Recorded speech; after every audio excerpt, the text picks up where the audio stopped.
ലോകത്ത് പശുക്കളെയും പന്നികളെയും ആടുകളെയും വളർത്തുന്ന ഫാമുകളെക്കുറിച്ച് നിങ്ങൾ കേട്ടിട്ടുണ്ടാകും. എന്നാൽ ലോകത്തിലെ ഏറ്റവും അപകടകാരിയായ ജീവികളെ വളർത്തുന്ന ഒരു ഫാമിനെക്കുറിച്ച് നിങ്ങൾ കേട്ടിട്ടുണ്ടോ?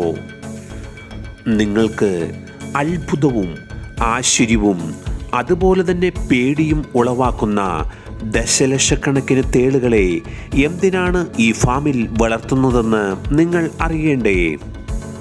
നിങ്ങൾ കണ്ടിട്ടില്ലാത്ത തേളുകളുടെ ഇരുട്ടിൻ്റെ ലോകത്തേക്കാണ് നിങ്ങളെ ഞങ്ങൾ കൂട്ടിക്കൊണ്ടുപോകുന്നത്. പെൺതേളുകളെ പ്രത്യേകമായി വേർതിരിച്ച് എടുക്കുന്നു. പ്രജനനത്തിനായി ഉപയോഗപ്പെടുത്തുന്ന തേളുകളെ പ്രത്യേക അറകളിൽ വളർത്തിയെടുക്കുന്നു. ഇവയുടെ വളർച്ചയും ആരോഗ്യവും പ്രത്യേകം ശ്രദ്ധിക്കുന്നതിന് വേണ്ടിയാണ് ഇങ്ങനെ ചെയ്യുന്നത്. പെൺതേളുകൾ അവരുടെ ഗർഭകാലഘട്ടം കുറച്ച് മാസക്കാലം കൊണ്ടു നടക്കുന്നു. അതിനുശേഷം ഓരോ തേളും 80 കുഞ്ഞുങ്ങൾക്ക് താഴെ ജന്മം കൊടുക്കുന്നു. ജനിച്ചു വീണ കുഞ്ഞുങ്ങളെ പെൺതേളുകൾ തങ്ങളുടെ മുതുകിൽ ഏറ്റിയാണ് നടക്കുന്നത്. കുഞ്ഞുങ്ങൾക്ക് മൃദുവായ പുറന്തോടും വെള്ള നിറവും ആയിരിക്കും.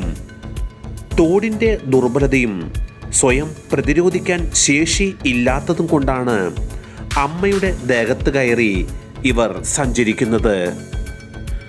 കുറച്ച് ദിവസങ്ങൾ കഴിയുമ്പോൾ ചിലപ്പോൾ അമ്മത്തേളുകൾ കുഞ്ഞുങ്ങളെ ഭക്ഷിച്ചെന്ന് വരാം. ഇത് ഒഴിവാക്കുന്നതിനു വേണ്ടി കുഞ്ഞുങ്ങളെ വേറെ കൂടുകളിലേക്ക് മാറ്റുന്നു. 2 ആഴ്ചകൾക്ക് ശേഷമാണ് ഇവയെ മറ്റ് കൂടുകളിലേക്ക് മാറ്റുന്നത്. ജനിച്ചു കഴിഞ്ഞ് ഏകദേശം 8 മുതൽ 10 ദിവസങ്ങൾ കഴിയുമ്പോൾ അവർ സ്വയം ഭക്ഷണം കഴിക്കുന്നതിനും പ്രതിരോധിക്കാനുമുള്ള ശേഷി കൈവരിക്കുന്നു. ഏകദേശം 6 മാസങ്ങൾ കഴിയുമ്പോഴേക്കും ഇവ പൂർണ്ണ വളർച്ചയിൽ എത്തിത്തുടങ്ങും. എന്നാൽ വിഷം ലഭ്യമാകുന്നതിന് വേണ്ടി ഏകദേശം 1 മുതൽ 2 വർഷക്കാലം വരെ എടുക്കും.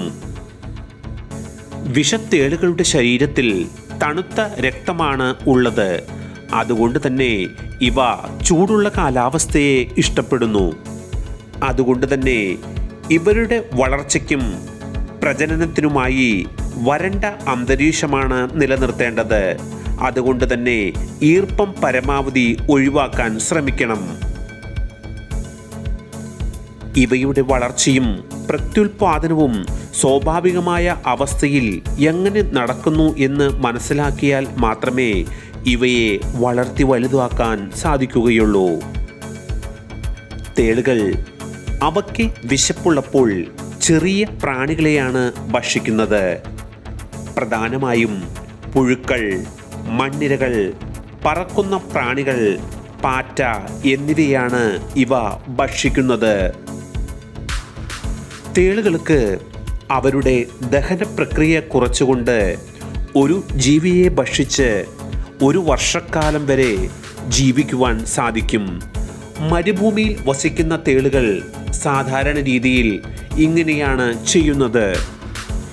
ഫാമിൽ വളർത്തുന്ന തേളുകൾ ഏകദേശം 1 പ്രാവശ്യം ഭക്ഷണം കഴിച്ചു കഴിഞ്ഞാൽ 5 മുതൽ 7 ദിവസങ്ങൾക്ക് ശേഷം മാത്രമാണ് ഭക്ഷണം കഴിക്കുന്നത്.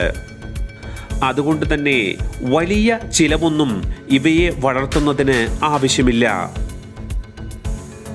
തേളുകളെ വളർത്തുന്ന ഫാമിൽ സാധാരണയായി ഉപയോഗിക്കുന്നത് മുട്ട കൊണ്ടുവരുന്ന ട്രേകളാണ്. ഇവ തേളുകൾക്ക് ഒളിച്ച് ജീവിക്കുന്നതിനും ഇരുട്ട് നൽകുന്നതിനും ധാരാളം വിടവുകളും നൽകുന്നു. ഇവിടെ ആയിരക്കണക്കിന് തേളുകളാണ് ഒരുമിച്ച് ജീവിക്കുവാനുള്ള സ്ഥലം ലഭ്യമാക്കുന്നത്. മനുഷ്യരെ കൊല്ലുക എന്നുള്ളത് ഒരു തേളുകളുടെയും ലക്ഷ്യമല്ല. ചില സന്ദർഭങ്ങളിൽ അവയുടെ ജീവൻ നിലനിർത്തുന്നതിന് വേണ്ടി അവ അത് ചെയ്യുന്നു എന്ന് മാത്രം. ലോകത്തിലുള്ള എല്ലാ തേളുകൾക്കും മനുഷ്യനെ കൊല്ലുന്നതിനുള്ള ശേഷിയില്ല. ഏകദേശം 30 മുതൽ 40 വിഭാഗങ്ങൾക്ക് മാത്രമാണ് ഇത്രമാത്രം ശേഷി ഉള്ളത്. മുട്ടയുടെ ട്രേകൾക്കുള്ളിൽ കാണപ്പെടുന്ന പതിനായിരക്കണക്കിന് തേളുകൾക്ക് ചെറിയ പുഴുക്കളെ നൽകുന്നതാണ് ഈ കാണുന്നത്. സിനിമയിൽ നിങ്ങൾ കണ്ടിട്ടുള്ള ഭീതി ജനിപ്പിക്കുന്ന ആ തേളുകളെ ഇനി നിങ്ങൾ മറന്നേക്കൂ. ഇവിടെ ദശലക്ഷക്കണക്കിന് ഡോളറുകൾ കർഷകർക്ക് ഉണ്ടാക്കി കൊടുക്കുന്ന അവരുടെ ഉറ്റ മിത്രങ്ങളാണ് ഈ തേളുകൾ.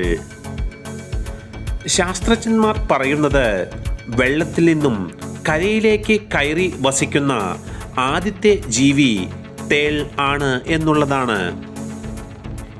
ഇരുട്ടിനെ ഇഷ്ടപ്പെടുന്ന ഒരു ജീവി ആയതിനാൽ തന്നെ മുട്ടയുടെ ട്രേകൾക്കുള്ളിൽ ഇവ അതിസന്തോഷത്തോടെ കൂട്ടമായാണ് വസിക്കുന്നത്. ഓരോ മുട്ടയുടെ ട്രേയും നീക്കം ചെയ്യുമ്പോൾ പതിനായിരക്കണക്കിന് തേളുകൾ ഓടി നടക്കുന്നത് നമ്മുടെ കണ്ണുകൾക്ക് വിശ്വസിക്കാവുന്നതിനും അപ്പുറമുള്ള കാഴ്ച തന്നെയാണ്. ഒരു പേടിയും കൂടാതെയാണ് കർഷകർ ഇവയെ വളർത്തി വലുതാക്കുന്നത്.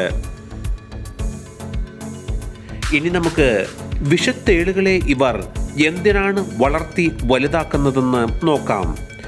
വിഷത്തേളുകളിൽ നിന്നും ലഭിക്കപ്പെടുന്ന വിഷങ്ങൾ ഉപയോഗിച്ച് ഏകദേശം 150ഓളം മരുന്നുകളാണ് ഉണ്ടാക്കുന്നത്. ചൈനയിൽ മാത്രം അവർ 150ഓളം മരുന്നുകൾ ഈ വിഷത്തിൽ നിന്നും ഉണ്ടാക്കുന്നതിന് വേണ്ടി പേറ്റന്റ് നേടിയിട്ടുണ്ട്. ഈ അടുത്ത കാലത്ത് മിക്കവാറും എല്ലാ മരുന്നുകളിലെയും പ്രധാന ചേരുവ ഇവയുടെ വിഷം തന്നെയാണ്. ഇവയുടെ വിഷം ഉൽപ്പാദിപ്പിക്കപ്പെടുന്നതിലൂടെ ദശലക്ഷക്കണക്കിന് ഡോളറുകളാണ് ഓരോ കർഷകനും നേടുന്നത്.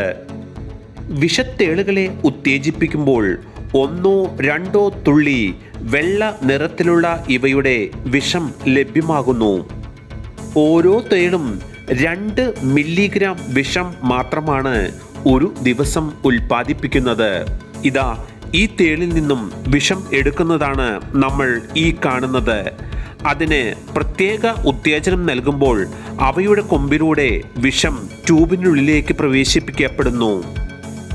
ഇങ്ങനെ അനേകായിരം തേളുകളിൽ നിന്നും വിഷം ലഭിച്ചെങ്കിൽ മാത്രമേ മരുന്നിൻ്റെ ഉൽപ്പാദനം നടക്കുകയുള്ളൂ. തേളുകളെക്കുറിച്ചുള്ള ഈ വീഡിയോ നിങ്ങൾക്ക് ഇഷ്ടമായാൽ ചാനൽ സബ്സ്ക്രൈബ് ചെയ്ത ശേഷം വീഡിയോ ലൈക്ക് ചെയ്യാൻ മറക്കരുത്.